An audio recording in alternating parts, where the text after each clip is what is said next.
കാരശ്ശേരി 1.5 മാസമായിട്ടേ ഉള്ളൂ അധികാരത്തിൽ വന്നിട്ട്. ഒരു ഹണിമൂൺ പീരീഡ് എന്നൊരു പീരീഡ് നമ്മളൊരു സ്വാഭാവികമായും പ്രവർത്തിച്ചു വരട്ടെ തുടക്കമാണ്. ഇപ്പോൾ കുറേ വിവാദങ്ങളായി PM ശ്രീ, അതോടൊപ്പം തന്നെ വീര്യം കുറഞ്ഞ മദ്യം, അങ്ങനെ കുറേ വിഷയങ്ങൾ വന്നു. ഇത് കൂടുതലും പ്രതിപക്ഷത്തിൽ നിന്ന് കൂടുതൽ ഇവിടെ സ്വന്തം പാർട്ടിയിൽ നിന്ന് തന്നെയാണ് ഈ വിമർശനങ്ങൾ ഉയരുന്നത്. ഇപ്പം നേരത്തെ ശ്രീ ജ്യോതിർഘോഷ് ചൂണ്ടിക്കാണിച്ചൊരു കാര്യമുണ്ട്. മുഖ്യമന്ത്രി കസേരയിൽ ഇരിക്കേണ്ട ആൾ മറ്റൊരാളായിരുന്നു, പക്ഷേ ജനഹിതം പരിഗണിച്ച ആൾ മാറിയതാണെന്ന്. ആ അഭിപ്രായ ഭിന്നതകൾ അല്ലെങ്കിൽ ആ ആലോചനമൊന്നും തീർന്നിട്ടില്ലേ കോൺഗ്രസിൽ? അതാണോ ഇപ്പോൾ നമ്മൾ ഈ കാണുന്ന ഈ പ്രതികരണങ്ങളൊക്കെ?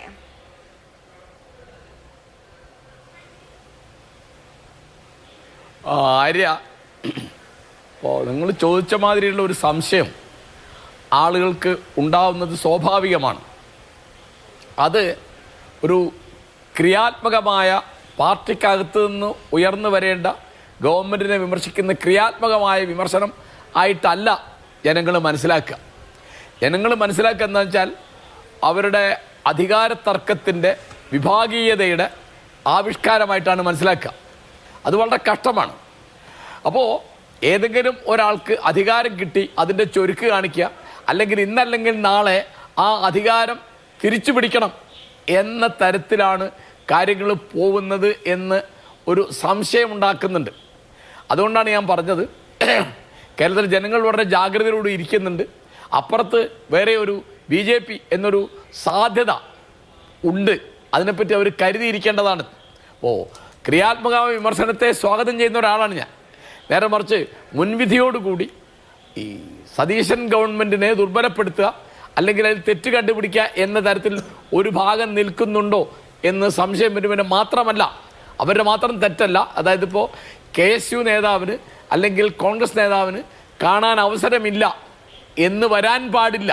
അങ്ങനെ വരുമ്പോൾ നിങ്ങൾ ഹിന്ദു ഐക്യവേദി നേതാവിനെ കണ്ടല്ലോ എന്ന് പാർട്ടിക്കകത്തും മുന്നണിക്കകത്തും തന്നെ വിമർശനം ഉയരും. അത് വാസ്തവത്തിൽ എന്തുകൊണ്ട് സംഭവിച്ചത് എനിക്ക് അറിഞ്ഞുകൂടാ. ബഹുമാനപ്പെട്ട മുഖ്യമന്ത്രി VD സതീശൻ ഒരു ജനാധിപത്യത്തിൻ്റെ കരുത്ത് എന്ന് പറയുന്നത് ഏത് ആളെയും ഏത് സന്ദർഭത്തിലും കാണാൻ തയ്യാറാവുന്ന ഒരു അധികാരി ഉണ്ടാവുമ്പോഴാണ്. അത് ഞാൻ ആവർത്തിക്കുകയാണ്. ഉമ്മൻചാണ്ടി അതിൻ്റെ ഒന്നാന്തരം ഉദാഹരണമായിരുന്നു. അദ്ദേഹത്തിന് വിശ്രമമില്ല, ഭക്ഷണം കഴിക്കാൻ വൈകിയാൽ പ്രശ്നമില്ല, കിടക്കാൻ സൗകര്യമില്ലെങ്കിൽ ഇരിക്കാൻ സൗകര്യമില്ലെങ്കിൽ പരാതിയില്ല. ആ തരത്തിൽ അത്ഭുതകരമായ രീതിയിൽ ജനങ്ങളെ സ്വീകരിച്ചിരുന്ന ഒരാളാണ് ഉമ്മൻചാണ്ടി. അദ്ദേഹത്തിൻ്റെ വഴിക്ക് വരുന്ന ഒരാളാണ് VD സതീശൻ. അപ്പോൾ അദ്ദേഹം അത് വളരെ കരുതേണ്ടതാണ്. സ്വന്തം പാർട്ടിക്കകത്ത് നിന്നോ മുന്നണിക്കകത്തു നിന്നോ ഇത്തരം വിമർശനങ്ങൾ ഉയരാതെ നോക്കുക എന്നുള്ളത് ഈ ഗവൺമെൻറ്റിൻ്റെ കെട്ടുറപ്പിന് വളരെ പ്രധാനമാണ്. കാരണം പുത്തരിയിൽ കല്ല് കടിച്ചു എന്ന് വരാൻ പാടില്ല. അതുകൊണ്ട് ജനാധിപത്യത്തിൻ്റെ ശാക്തീകരണം എന്ന് പറയുന്നത് തീർച്ചയായിട്ടും അഭിപ്രായ ഭേദങ്ങളുണ്ടാവും, അത് പ്രകടിപ്പിക്കണം. അതിൻ്റെ പേരിൽ പാർട്ടിയിൽ നിന്ന് പുറത്താക്കുക അല്ലെങ്കിൽ ഗവൺമെൻറ്റിൽ നിന്ന് പുറത്താക്കുക തുടങ്ങിയുള്ള നിലപാടുകൾ പാടില്ലാത്തതാണ്.